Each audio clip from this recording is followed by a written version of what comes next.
Hello प्यारे दोस्तों, मेरा नाम है ऋषभ सिंह और आप सभी देख रहे हैं आपका अपना यूट्यूब चैनल ऋषि यस क्लासेस। तो कैसे हैं आप सभी लोग? उम्मीद करता हूं कि आप सभी लोग अच्छे होंगे और अपने पढ़ाई में व्यस्त होंगे। और आज के इस वीडियो में हम एक यूनिवर्सिटी के क्वेश्चन पेपर को लेकर आ चुके हैं। जैसा कि आप सभी को पता है कि कुछ यूनिवर्सिटीज अपने एग्जाम्स स्टार्ट कर दिए हैं, तो उसी में ही एक यूनिवर्सिटी है आजमगढ़ यूनिवर्सिटी। आजमगढ़ यूनिवर्सिटी ने अपने बीएससी फर्स्ट ईयर के फर्स्ट सेमेस्टर के मेजर सब्जेक्ट जो कि है फिजिक्स, जिसमें हमारा पेपर आता है mathematical physics and Newtonian mechanics, उसके एग्जाम को करा लिया है। और इस वीडियो में हम उसी क्वेश्चन पेपर पर बात करने वाले हैं और यह एग्जामिनेशन 2022 और 23 के लिए था। ठीक है, तो चलिए इस वीडियो की शुरुआत करते हैं। देखते हैं कि किस प्रकार के क्वेश्चन इस क्वेश्चन पेपर में आपको देखने को मिलेंगे। जिन भी बच्चों के एग्जाम अभी होने बचे हैं और वे बच्चे अगर इस वीडियो को देख रहे हैं तो यह बात ध्यान में रखिएगा कि इस क्वेश्चन पेपर से आपके एग्जाम में क्वेश्चंस आने के चांसेस 100% है।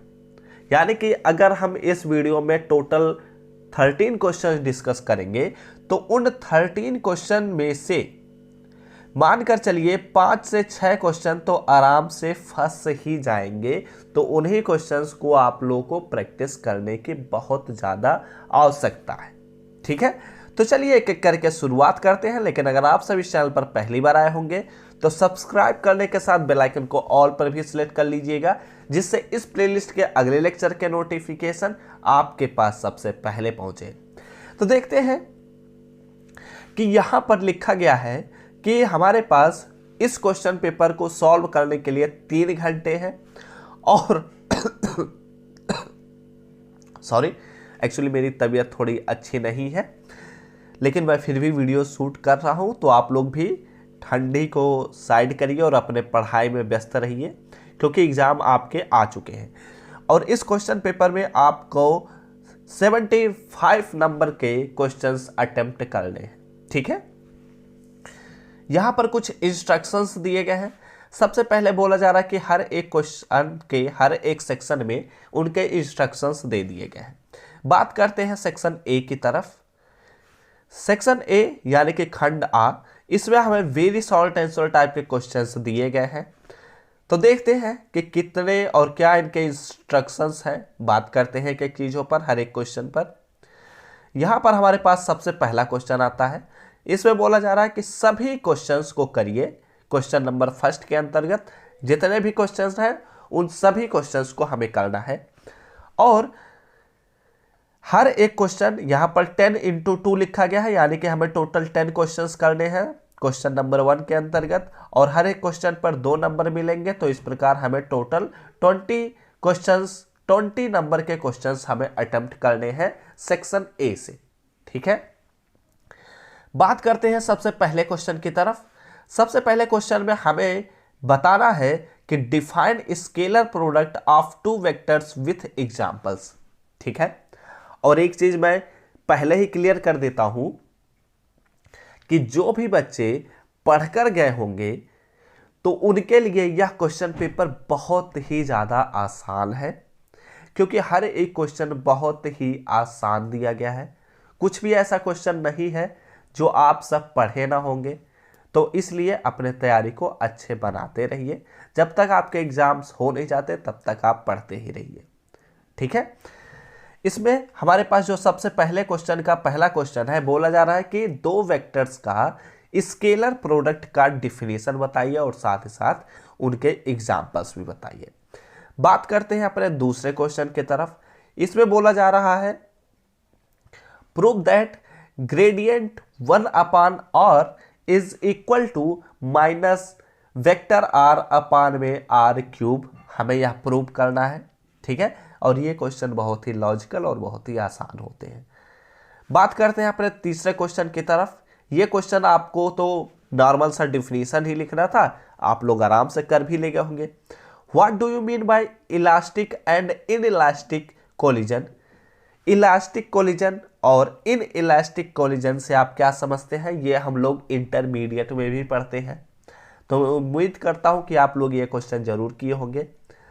आते हैं अपने चौथे नंबर के क्वेश्चन की तरफ। इसमें बोला जा रहा है कि डिस्क्राइब कंट्रावेरिएंट एंड कोवेरिएंट टेंसर क्या होते हैं।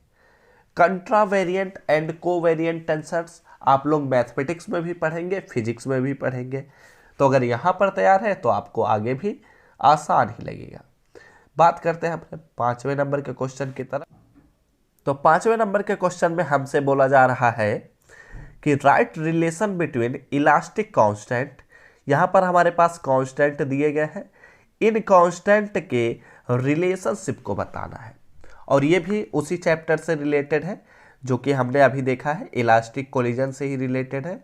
ठीक है, तो ये क्वेश्चन भी आप लोग, मुझे उम्मीद है कि आसानी से कर लेंगे होंगे। वैसे भी आपको केवल एक ही लाइन में इनका रिलेशनशिप को लिख देना है, प्रूव करने की आवश्यकता नहीं है, क्योंकि यह वेरी शॉर्ट आंसर टाइप का क्वेश्चन है। ठीक है, आते हैं अपने छठे नंबर के क्वेश्चन की तरफ। यहां पर हमसे बोला जा रहा है कि व्हाट आर फिक्टियस फोर्सेस क्या होते हैं, यानी कि छद्म बल क्या होते हैं, इसके बारे में हमें यहां पर बताना है। ठीक है, सातवें नंबर के क्वेश्चन में बोला जा रहा है conservative and non conservative forces क्या होते हैं। बहुत ही आसान सा यह क्वेश्चन है। कंजर्वेटिव फोर्स यानी कि संरक्षी बल, और नॉन कंजर्वेटिव फोर्स यानी कि असंरक्षी बल, ये हम लोग 10th में भी पढ़े होते हैं। इनके डिफिनीशंस बताने हैं और साथ ही साथ इसके एग्जाम्पल्स भी हमें बताने हैं। आते हैं अपने 8 नंबर के क्वेश्चन की तरफ। यहाँ पर बोला जा रहा है कि define quality factor and relaxation time for an oscillator. ये हमारे पास आता है वेव्स एंड ऑक्सीलेशन से।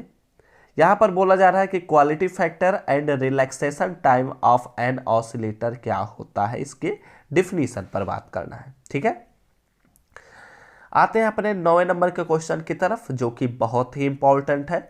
ये यहाँ पर शॉर्ट, वेरी शॉर्ट आंसर में दिया गया है, लेकिन हो सकता है किसी यूनिवर्सिटी में शॉर्ट में देखने को मिल जाए, या फिर यह लॉन्ग आंसर टाइप के क्वेश्चन में भी देखने को मिल सकता है। यहाँ पर बोला जा रहा है कि give the statement of Green's theorem. Green's theorem, Stokes theorem, Gauss theorem, ये सभी जो थ्योरम है वो बहुत ही इंपॉर्टेंट है। ये आपको मैथमेटिक्स में भी देखने को मिलेंगे, फिजिक्स में भी देखने को मिलेंगे। हो सकता है मैथमेटिक्स में आपको अभी देखने को ना मिला हो, लेकिन आगे चलकर जो नए नए सेमेस्टर आएंगे उनमें जरूर देखने को मिलेंगे। ठीक है, तो इनसे पीछा छूटने वाला नहीं है, आपको पढ़ना ही होगा, और बहुत ही आसान भी होता है। तो चलिए आगे बात करते हैं। क्वेश्चन नंबर 9 हो गया। क्वेश्चन नंबर 10 की तरफ बढ़ते हैं। यहां पर बोला जा रहा है right divergence and curl of A vector A in spherical coordinate system. ठीक है, ये बहुत ही इंपॉर्टेंट ये भी क्वेश्चन है, किसी भी यूनिवर्सिटी द्वारा पूछा जा सकता है, और पूछने के चांसेस 99% है। ठीक है, तो आप लोगों को पढ़ना ही होगा। आते हैं अपने खंड बा की तरफ। ये हमने खंड आ में यानी कि सेक्शन ए में हम लोगों ने पहले क्वेश्चन के अंतर्गत 10 क्वेश्चंस को देखा, और हर एक क्वेश्चन पर हमें 2 मार्क्स मिलेंगे। इस प्रकार हमें टोटल 20 मार्क्स के क्वेश्चन हमने देख लिए। आते हैं अपने सेक्शन बी की तरफ।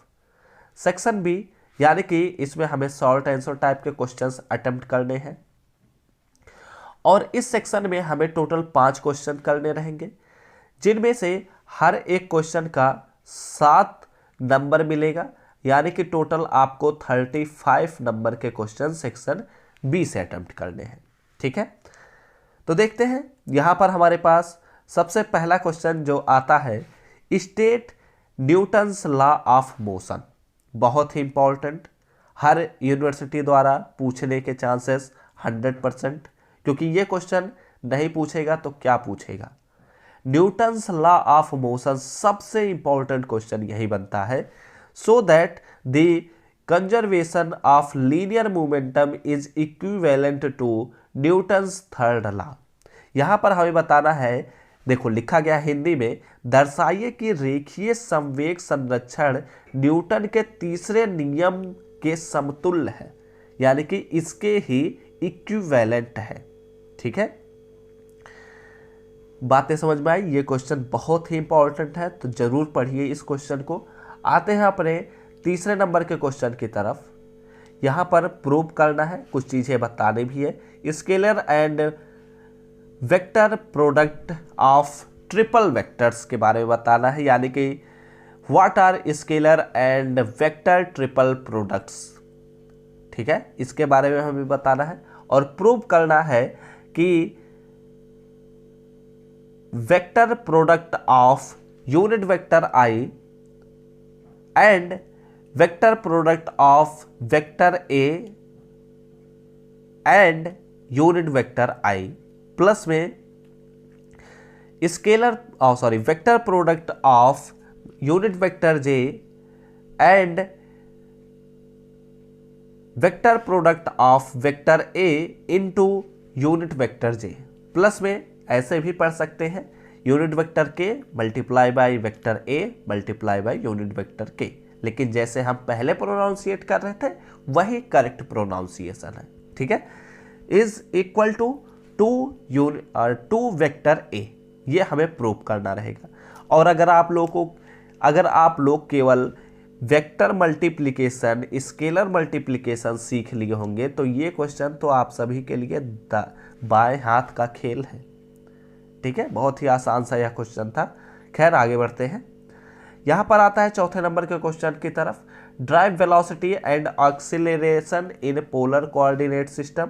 और एक चीज़ और बता देता हूँ, अगर आप चाहते हैं कि इन क्वेश्चंस के आंसर मिल जाए आप सभी को, तो आप लोग कमेंट करके बताइएगा, हम उन पर भी लेक्चर्स प्रोवाइड कर देंगे, क्योंकि ये इंपॉर्टेंट क्वेश्चन है। ये हर यूनिवर्सिटी द्वारा पूछने के चांसेस 99% है, तो आप लोग इनके क्वेश्चंस के आंसर जरूर पढ़िए। ठीक है, यहाँ पर क्या बोला जा रहा है कि velocity and acceleration in polar coordinate system क्या होता है, इसके बारे में हमें बताना है। 5वें नंबर के क्वेश्चन में बोला जा रहा है, बहुत ही इंपॉर्टेंट, बहुत ही आसान सा question, symmetric and skew symmetric tensor with suitable examples. हमें बताना है कि सिमेट्रिक टेंसर क्या होते हैं, स्क्यू सिमेट्रिक टेंसर क्या होते हैं और इनके क्या एग्जांपल्स हैं, इसके बारे में हमें यहाँ डिटेल में बात करनी है। ठीक है, आते हैं अपने क्वेश्चन नंबर 6 की तरफ। Define phase velocity and group velocity क्या होते हैं। फेज वेलोसिटी यानी कि कला वेग और ग्रुप वेलोसिटी यानी कि समूह वेग से आप क्या समझते हैं, इसका परिभाषा दीजिए। Drive the relationship between phase velocity and group velocity. Phase velocity and group velocity में क्या रिलेशनशिप है, इसके बारे में हमें यहाँ पर पूरा एक्सप्लेनेशन देना रहेगा, यानी कि प्रूव करना रहेगा। क्वेश्चन नंबर 7 की तरफ आते हैं। What are Lissajous figures. क्या कहता है, व्हाट आर लिसाजस फिगर। यहाँ पर हमें लिसाजस फिगर के डिफिनेशन पर बात करना रहेगा। And so that the resultant of two simple harmonic motion at a right angle to each other and having equal periods and amplitude but phase difference 90 degree is a circle।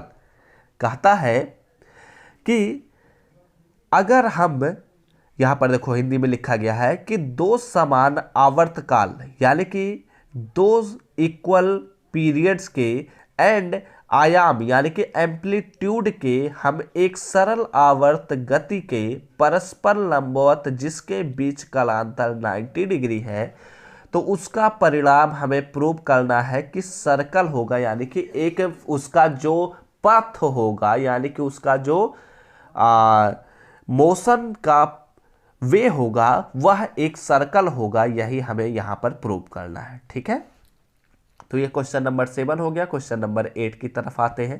Question number 8 में हमें बताना है कि so that a hollow cylinder, ठीक है, is stronger than the solid of the same mass same material and same length.